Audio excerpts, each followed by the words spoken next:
a nossa irmã Tamires, assembleiana, ela está querendo saber... Ah, ela que está querendo saber, né? É, ela que está querendo saber. Nunca mais ela pisa na igreja adventista depois dessa.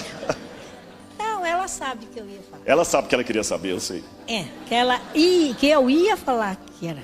Ela quer saber qual a diferença entre a volta de Jesus e o arrebatamento. Ah, tá.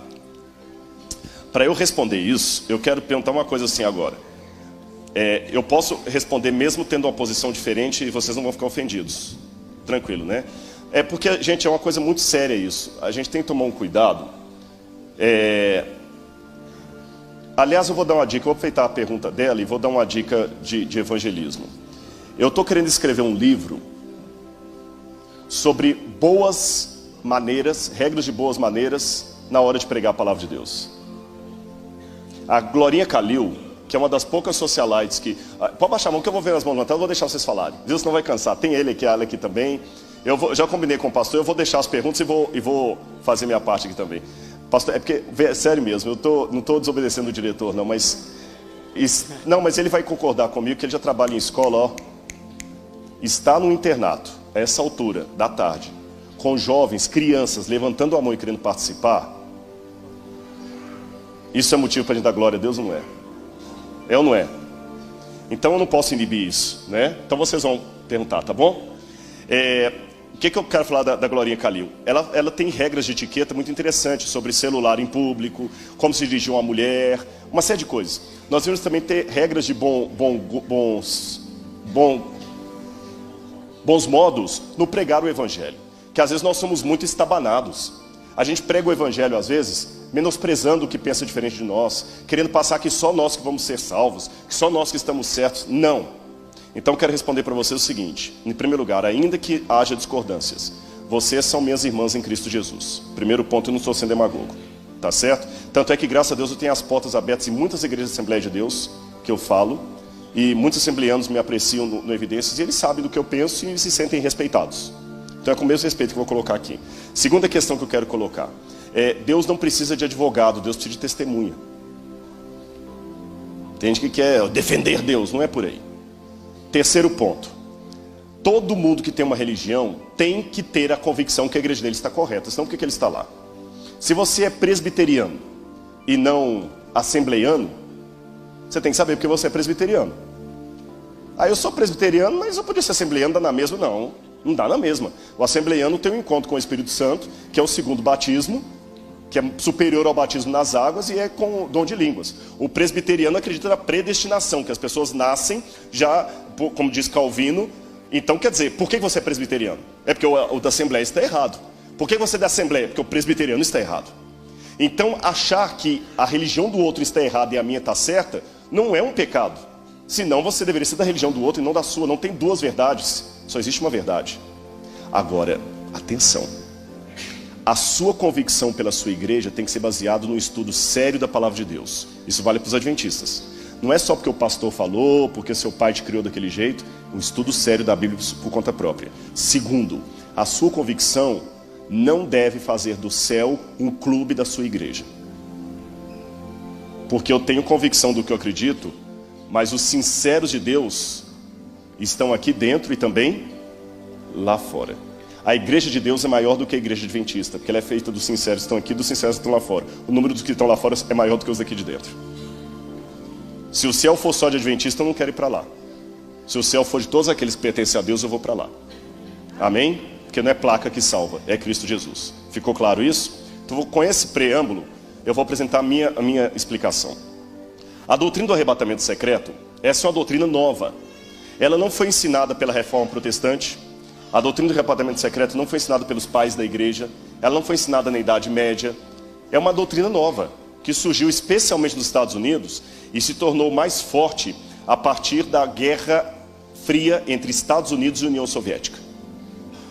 Porque a União Soviética era o eixo do mal. Então muitos pregadores americanos, que começaram a pregar contra o mal, que era os Estados Unidos, começaram a colocar a União Soviética na profecia. E o anticristo agora deixou de ser interpretado como era por Lutero, por Calvino, por Wycliffe, por os pioneiros da Reforma, e começou a interpretar agora o anticristo como sendo a União Soviética. E o anticristo como sendo um ateu que na União Soviética vai se juntar com a China, e no lugar que é Meguido, vão fazer um exército para vir contra os que estarão a favor de Israel. E a igreja vai ser tirada da terra através de um arrebatamento. E há algumas passagens que se usam para isso. Uma das principais passagens que se usam é essa aqui, olha. Abra a Bíblia comigo em Mateus capítulo 24. Mateus capítulo 24. Assim, e mais uma vez, para explicar para quem não saiba, o arrebatamento secreto tem autores como Mateus capítulo 24, daqui a pouco eu vou ler o texto para vocês. 24, verso 40 em diante, tá bom? Antes de ler, deixa eu explicar para vocês. Então tem nomes como Hal Lindsey, a Bíblia de Scofield e outros mais que começaram a pregar essa doutrina de que as pessoas vão ser arrebatadas. Jesus voltará de maneira secreta e haverá um rapture, um arrebatamento. Alguns vão desaparecer e as roupas vão ser deixadas no canto assim mesmo. Alguns carros poderão ficar desgovernados e baterão, porque o motorista vai ser arrebatado. Num avião, de repente, algumas pessoas vão desaparecer. Mais recentemente houve até o filme e livro Deixados para Trás. Você sabe, de Tim LaHaye. É assim que é o arrebatamento secreto. Então a igreja vai ser arrebatada para o céu, e aqueles que não estavam preparados vão ficar na terra para viver sob o governo do anticristo. Um dos textos que eles pegam para isso é Mateus capítulo 24, versículos 40 em diante. Então 2 estarão no campo, um será tomado e deixado o outro. 2 estarão trabalhando no moinho, uma será tomada e deixada a outra. Portanto vigiai, porque não sabeis em que dia vem o vosso Senhor. Só que texto fora de contexto vira pretexto. Vamos ler esse texto dentro do contexto para a gente poder analisar. Entenderam o texto? Arrebatados, então significa que um será tomado e deixado o outro. Quem vai ser tomado? Quem vai ser arrebatado, salvo. E quem vai ser deixado é quem vai se perder. Daí o título do livro, Deixados para Trás. Só que vamos ler um pouquinho antes. Olha o que diz aqui no verso 37. Estão acompanhando comigo? Você de casa está acompanhando? Pois, assim como foi nos dias de Noé, assim também será a vinda do Filho do Homem. Continua com sua Bíblia aberta. Vamos analisar devagarzinho. Assim como foi nos dias de Noé, será na vinda do Filho do Homem. Então está fazendo uma comparação, uma analogia. Certo? Concordam comigo? Uma comparação, uma analogia. Como era nos dias de Noé? Porquanto, assim como nos dias anteriores ao dilúvio, comiam, bebiam, casavam-se e davam-se em casamento, até o dia em que Noé entrou na arca. E não perceberam, senão quando veio o dilúvio e os levou a todos. Quem foi levado aqui no dilúvio? Quem se salvou ou quem se perdeu? O que vocês acham? Vou fazer a pergunta. Quem foi levado aqui? Quem se salvou ou quem se perdeu? Quem se perdeu. Quem se perdeu. E não perceberam até que veio o dilúvio e os levou a todos. Até que e não perceberam, então quando veio o dilúvio os levou a todos. Assim será também na vinda do Filho do Homem. Olha a comparação. A vinda do Filho do Homem será como os dias de Noé. Porque nos dias de Noé todos casavam-se e davam-se em casamento, comiam e bebiam, até que veio o dilúvio e os levou a todos. Assim também será a vinda do Filho do Homem. 2 estarão no campo, um será levado, tomado, e o outro será deixado. Pela comparação, quem será levado? Quem se perde. Quem será deixado e quem será poupado. 2 estarão no moinho, uma será tomada, deixada a outra. A gente não pode esquecer o contexto. Ele está comparando com os dias do dilúvio, assim como foi no dilúvio. E no dilúvio, ele explica bem claro, até que veio o dilúvio e levou aqueles que se perderam. Assim também será a vinda do Filho do Homem. 2 estarão no campo, um também será tomado, ou levado, que é sinônimo, e o outro será poupado. 2 estarão no moinho, uma será tomada e outra poupada. Pelo contexto bíblico é o contrário. Quem fica é que foi preservado. Perceberam o contexto? E mais à frente, antes de tudo isso aqui, fala no verso 30.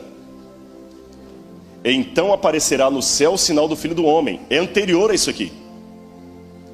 Todos os povos da terra se lamentarão e verão o Filho do Homem vindo nas nuvens com poder e grande glória. Se a volta de Jesus será um arrebatamento secreto, por que Mateus, antes de falar disso aqui, fala que todos verão e se lamentarão? Ah, mas eles verão porque as roupas, uma vez alguém me explicou assim, eles verão porque as pessoas vão desaparecer, então eles vão ver que Cristo veio. Não, mas não é isso que a Bíblia fala. Todos os povos da terra se lamentarão e verão o Filho do Homem vindo sobre as nuvens. Parousia, vinda gloriosa. A chegada de uma cidade, exatamente. Não é perceber que ele veio. As pessoas ficavam em parada, vendo para o governador chegar. A parousia tuteu, a parousia tuquiriu, a parousia do Senhor. Então é uma vinda gloriosa e não necessariamente algo secreto. Assim que eu interpreto, então. Tá certo? Mas como eu disse, no essencial unidade, no não essencial diversidade, mas em tudo caridade. Repito, eu tenho uma visão teológica diferente, mas não um amor diferente pelos meus irmãos pentecostais, que são pessoas que eu acredito na sinceridade deles, e eu prefiro às vezes a oração de um pentecostal fervoroso a de um adventista. Percebeu, né? Porque às vezes tem um irmão pentecostal que acredita em algo que eu não acredito, mas ele é tão sincero na oração dele, que eu prefiro a oração dele às vezes de algum irmão que acredita no sábado como eu, mas é do curso livre. Respondido? Obrigado. E desculpa a brincadeira dela ali, só para